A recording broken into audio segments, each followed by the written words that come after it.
भंवरी देवी घटनाक्रम लॉट आज 10वां दिन बीत चुका है। 10 दिन बीतने के बाद भी वीडियो रिकॉर्ड करने तक किसी भी प्रकार के अपराधी की पुष्टि नहीं की गई। 5 दिन पुलिस ने मोहलत मांगी थी, प्रशासन ने मोहलत मांगी और मोहलत जनता ने दी। वहाँ मौजूद जितने भी जनप्रतिनिधि और साधु संत थे, छत्तीसी कौम के लोग थे, उन्होंने 5 दिन का मोहलत दिया कि 5 दिन के अंदर आप उन अपराधियों को पकड़िए और 5 दिन के बाद अगर नहीं पकड़े जाते हैं तो हम फिर वापस उसी मैदान में आपके सामने इसी रूप के अंदर तैयार मिलेंगे। उससे पहले लॉर्ड के पूर्व विधायक कृष्णाराम जी बिश्नोई ये घोषणा कर चुके थे कि मैं आज अनशन पे बैठूंगा और अनशन पे बैठने से पहले प्रशासन वहाँ पे आता है और प्रशासन द्वारा उनको लिखित आश्वासन दिया जाता है कि 5 दिन के अंदर हम अपराधियों को पकड़कर आप लोगों के सामने लाएंगे या उनका नाम उजागर कर देंगे कि किसने किस प्रकार इस कृत्य को अंजाम दिया। और वो 5 दिन भी पूरे बीत गए और आज जो है 10वां दिन बीतने के बाद भी भंवरी के अपराधी ना तो उनका खुलासा हुआ अभी तक वीडियो रिकॉर्ड करने तक और ना ही वो अपराधी सामने लाए गए। इसके चलते लॉर्ड के पूर्व विधायक कृष्णाराम जी बिश्नोई ने आज लॉर्ड उपखंड अधिकारी को एक ज्ञापन सौंपा जिसके अंदर उनके साथ भंवरी देवी के पति भी थे और उनके पीयर पक्ष के लोग भी थे, ऐसा कृष्णाराम जी का कहना है। पति उनके साथ वीडियो के अंदर वहाँ पे खड़े दिखे भी। उसके बाद में कृष्णाराम जी ने जो है एक भूख हड़ताल का उनको ज्ञापन सौंपा उपखंड अधिकारी को। साथ ही भंवरी देवी के पति ने भी धरने का ज्ञापन सौंप के वहाँ से वो रवाना हो गए थे और बहुत सारे लोग उनके साथ थे जिनका एक ही नारा था कि भंवरी देवी के हत्यारों को गिरफ्तार करो, उनको फांसी दो। लेकिन अभी तक नाम नहीं आना और पुलिस द्वारा किसी प्रकार का बयान उस घटनाक्रम को लेके जारी नहीं होना लोगों के अंदर एक बहुत बड़ा आक्रोश पैदा करता है। 10 दिन बीत जाने के बाद में अभी तक पुलिस ने क्या क्या वो लोग जानने के लिए बहुत ही आतुर हैं। लेकिन इस घटनाक्रम में पूरी घटना हम बताएं उससे पहले कृष्णाराम जी के बारे में जो बताना चाहता हूं कि लॉर्ड पुलिस थाना तक चल के गए। पैदल जाने के बाद में वहाँ नारेबाजी के साथ लोग पहुंचे और वहाँ पर वो दरिया बिछा के बैठ गए भूख हड़ताल पे।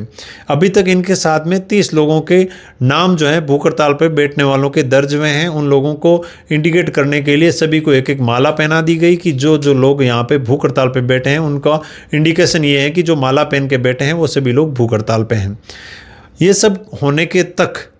भंवरी देवी प्रखंड से जितने भी लोग परिचित थे, आसपास थे, वो लोग वहाँ पर पहुँचने लगे और वहाँ पर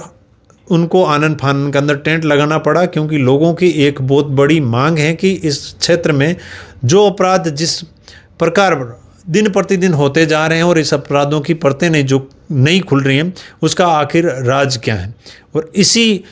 एक ग्रामीण क्षेत्र के बसाव के कारण लोगों के अंदर जो एक दहशत फैली हुई है वो दहशत आखिर कब तक बनी रहेगी और कब तक अपराधी पकड़े नहीं जाएंगे, ये सबसे बड़ी लोगों की एक मांग थी। इस अपराध को लेके अगर हम बात करें तो इस अपराध के अंदर जिन लोगों के साथ पूछताछ की जा रही हैं वो लोग भी बड़े शातिराना तरीके से बहुत सारे उन्होंने इस अपराध को अंजाम देने के लिए ऐसे रास्ते अपनाए कि पुलिस को भ्रम में डाल दिया। हम जितना दबाव पुलिस पे डाल रहे हैं उतना ही पुलिस के ऊपर सिर्फ हमारा ही दबाव नहीं कि उन लोगों को जिनको पकड़ के पूछताछ कर रही है पुलिस जिसको भी पकड़ती है, जिसको भी पूछती हैं, पुलिस का ये होता है कि अब जिसको हम पकड़ रहे हैं वो ही अपराधी होगा।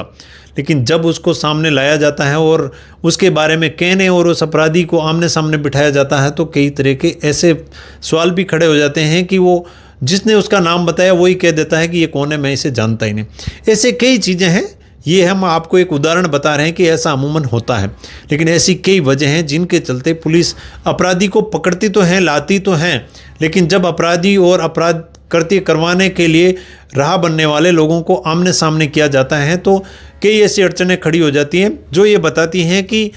इस विषय के अंदर सिर्फ ही अपराध को ही जो है अंजाम नहीं दिया गया, बहुत ही सोचे समझे और एक शातिराना तरीके से अपराध को अंजाम दिया गया जिसके चलते ना तो अपराधी पकड़ में आ रहा है और ना ही अपराधी को आइडेंटिफाई किया जा रहा है। और ऐसा भी हालात खड़ा हो रहा है कि आखिर अपराधी है भी या नहीं है। इस प्रकार के हालात की वजह से जो मुख्य अपराधी अगर उनके बीच भी बैठा है तो उसको आइडेंटिफाई नहीं कर पा रही पुलिस।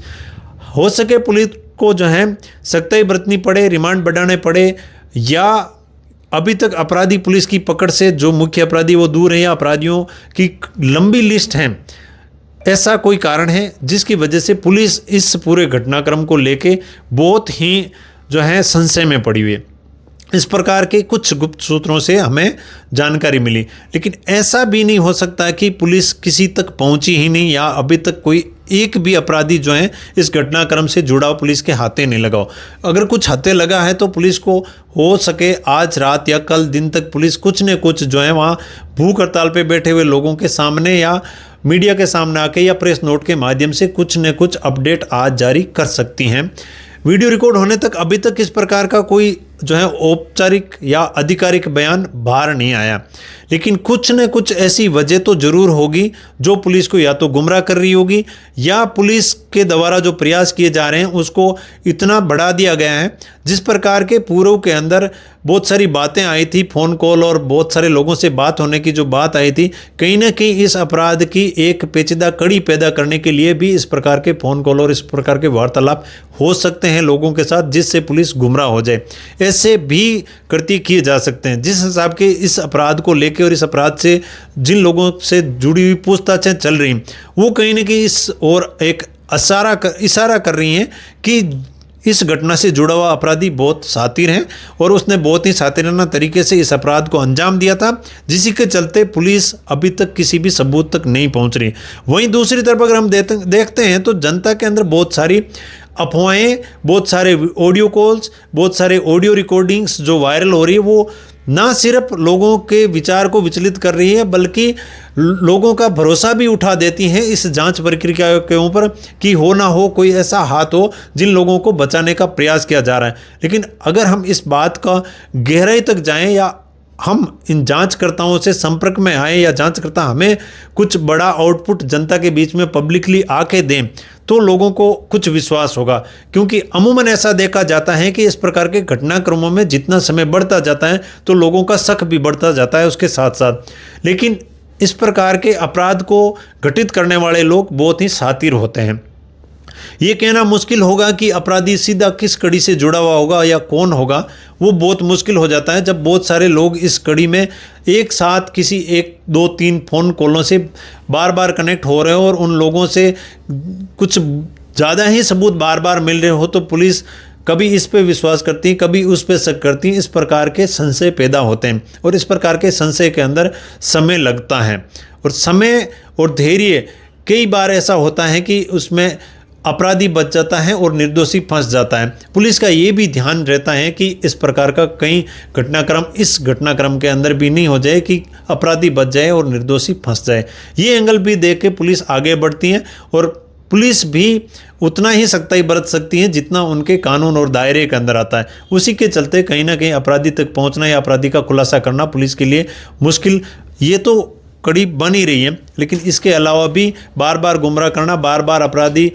के नाम बदलना और अपराधी के सामने आने के बाद में भी जिस व्यक्ति ने उसका नाम लिया वो नाट जाना भी उस अपराध को गुमराह करने और उसको भी विचलित करने का एक राह बनती है। यही कई कारण कई अपराधों में बार बार देखा गया है। क्या इसी अपराध के अंदर इस प्रकार का भी कोई घटनाक्रम हो रहा है? अगर ऐसा हो रहा है तो पुलिस को मौजूद लोगों को बुला के उन लोगों के साथ वार्ता करनी चाहिए, ना कि भूख हड़ताल पर बैठे हुए लोग पुलिस के साथ इस प्रकार के 2-3 दिन तक संघर्ष के रूप में रहें और उसके बाद में कुछ सामने निकल के आए। ये पुलिस आला अधिकारियों को जरूर सोचना चाहिए। लेकिन ये जो अपराध हुआ है ये बहुत ही सोचे समझे और शातिराना तरीके से हुआ, जिस हिसाब से अभी तक 10 दिनों के बाद में पुलिस बहुत सारे लोगों को गिरफ्तार करने के बाद भी किसी प्रकार के निर्णय तक नहीं पहुंची या किसी प्रकार के अपराधी को प्रूव करने में अभी तक विफल रही। ये एक बहुत बड़ा सोचने वाला विषय। बहुत सारी बातें होती हैं जिनको अब वीडियो के माध्यम से, फ़ोन कॉल के माध्यम से या बहुत सारे लोगों को बताना नामुमकिन होता है, क्योंकि कई चीज़ों के अंदर सुरक्षा, सेफ्टी और उसकी सिक्योरिटी बहुत ज़रूरी होती है।